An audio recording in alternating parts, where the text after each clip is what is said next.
बच्चों, एक बार फिर से स्वागत है आपका हिंदी के सर की कक्षा में। आज हम चर्चा करने जा रहे हैं कार्यपत्रिका 30 पर। तो चलिए शुरू करते हैं। आज दिनांक 11/9/2020 की कार्यपत्रिका 30 अनौपचारिक पत्र के बारे में है। बच्चों, पिछले कार्यपत्रक में हमने अनौपचारिक पत्र की विशेषताओं के बारे में जाना था और उसे लिखने का अभ्यास भी किया था। इसी कड़ी में इस कार्यपत्रक में भी हम अनौपचारिक पत्र लेखन का अभ्यास करेंगे। बच्चों, अनौपचारिक पत्रों में हम निम्नलिखित प्रकार के पत्र रख सकते हैं, जैसे बधाई पत्र, शुभकामना पत्र, निमंत्रण पत्र, किसी विशेष अवसर पर लिखे गए पत्र, सांत्वना पत्र या किसी प्रकार की जानकारी देने के लिए पत्र और सलाह देने के लिए पत्र। अनौपचारिक पत्रों को घरेलू पत्र भी कहा जा सकता है। इसमें भाषा चूंकि अनौपचारिक होती है, इसलिए इनको अनौपचारिक पत्र कहा जाता है। अनौपचारिक पत्र लिखते समय हमें निम्न बातों का ध्यान रखना चाहिए। इन पत्रों की भाषा सरल और स्पष्ट होनी चाहिए ताकि सामने वाले को समझ में आ जाए। पत्र लेखक तथा पत्र पाने वाले की आयु, योग्यता, पद आदि का भी ध्यान रखना चाहिए।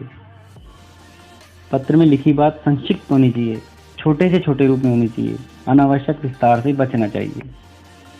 पत्र का आरंभ और अंत प्रभावशाली होना चाहिए। भाषा और वर्तनी शुद्ध तथा लेख स्वच्छ होना चाहिए ताकि सामने वाला आसानी से उसको पढ़ सके। पत्र भेजने वाले अर्थात प्रेषक और पत्र प्राप्त करने वाले अर्थात प्रापक का पता साफ और स्पष्ट लिखा होना चाहिए।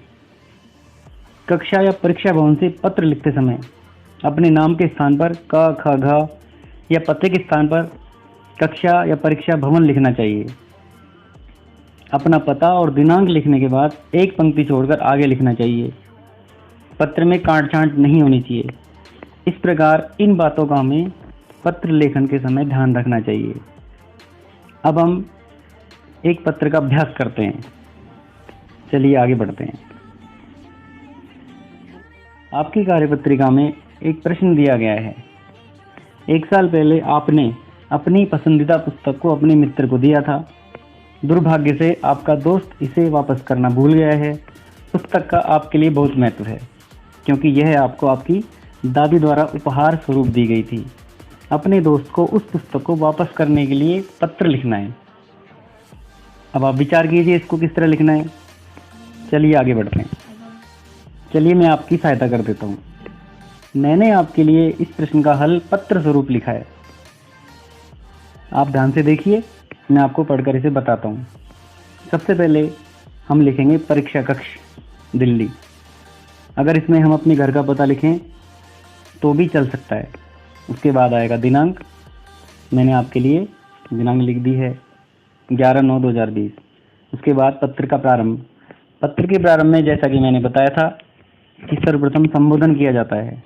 जिसको हमें पत्र लिखना है उसे हम संबोधित करते हैं। यहाँ पर मित्र को पत्र लिखा गया है, इसलिए उसको संबोधित करेंगे प्रिय मित्र। उसके बाद आएगा अभिवादन। अभिवादन में मित्र के लिए सप्रेम नमस्कार। उसके बाद पत्र का प्रारंभ। मैं अपने स्थान पर कुशलता से हूँ। आशा करता हूँ कि आप भी अपने स्थान पर सपरिवार से कुशल होंगे। यहाँ तक का भाग हर पत्र में लगभग समान होता है। उसके बाद पत्र का मध्य भाग प्रारंभ होता है। ये पत्र का महत्वपूर्ण भाग है। मैं इसको आपके लिए पढ़कर सुना देता हूँ। मित्र, आपको याद होगा कि आप पिछले साल मेरे भाई के जन्मदिन पर मेरे घर पर आए थे। हमने खूब आनंद किया था। वापस जाते समय तुमने मुझसे एक पुस्तक मांगी थी जो कि तुम्हें बहुत पसंद आई थी। उम्मीद है तुम्हें याद आ गया होगा। मित्र, दरअसल यह पुस्तक मुझे भी अति प्रिय है। इसका मेरे लिए बहुत ही महत्व है क्योंकि यह पुस्तक मेरी दादी ने मुझे उपहार स्वरूप दी थी। यह एक प्रकार से मेरी दादी की अमानत है। शायद अब तुम मेरी बात समझ चुके होंगे। हो सकता है भूलवश तुम इसे वापस करना भूल गए हो। अब कृपया इस पुस्तक को मुझे वापस कर दीजिए। मैं शीघ्र ही तुमसे मिलूंगा। ये है पत्र का मध्य भाग। इसमें आप अपनी तरफ से कुछ पंक्तियां जोड़ भी सकते हैं, हटा भी सकते हैं।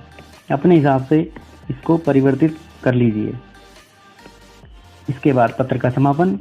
यह भी लगभग सभी पत्रों में समान रहेगा, केवल अनौपचारिक पत्रों में। घर में सभी बड़ों को प्रणाम एवं छोटों को शुभ आशीर्वाद कहना। तुम्हारा प्रिय मित्र क ख ग। यह पत्र आप पूरा कर लीजिए। अब आगे बढ़ते हैं दूसरे अभ्यास की तरफ। अभ्यास 2। कोरोना महामारी की वजह से आपने लंबे समय तक अपने सबसे अच्छे दोस्त या अपनी सबसे अच्छी सहेली को नहीं देखा। अपने दोस्त या सहेली को याद करते हुए पत्र लिखें। इसमें आपको अपने मित्र या सहेली जो भी संबंधित है उसको याद करने के लिए पत्र लिखना है।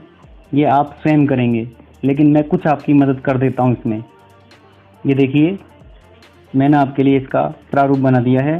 प्रारंभिक भाग पत्र का स्थान, दिनांक, संबोधन, अभिवादन, प्रारंभिक भाग ये ज्यों का त्यों आप लिखेंगे। मध्य भाग आप प्रश्न के अनुसार लिखेंगे। आप अपने विचार प्रकट करेंगे। पत्र का आखिरी भाग यथा रूप में ही आप लिख देंगे। इस प्रकार आपका दूसरा अभ्यास संपूर्ण हो जाएगा। तो आज के लिए बच्चों इतना ही। फिर मिलते हैं अगली वीडियो में। अगर आपको अनौपचारिक पत्रों के बारे में कोई शंका है तो उसका समाधान जानने के लिए आप मुझसे कमेंट बॉक्स में संपर्क कर सकते हैं। धन्यवाद।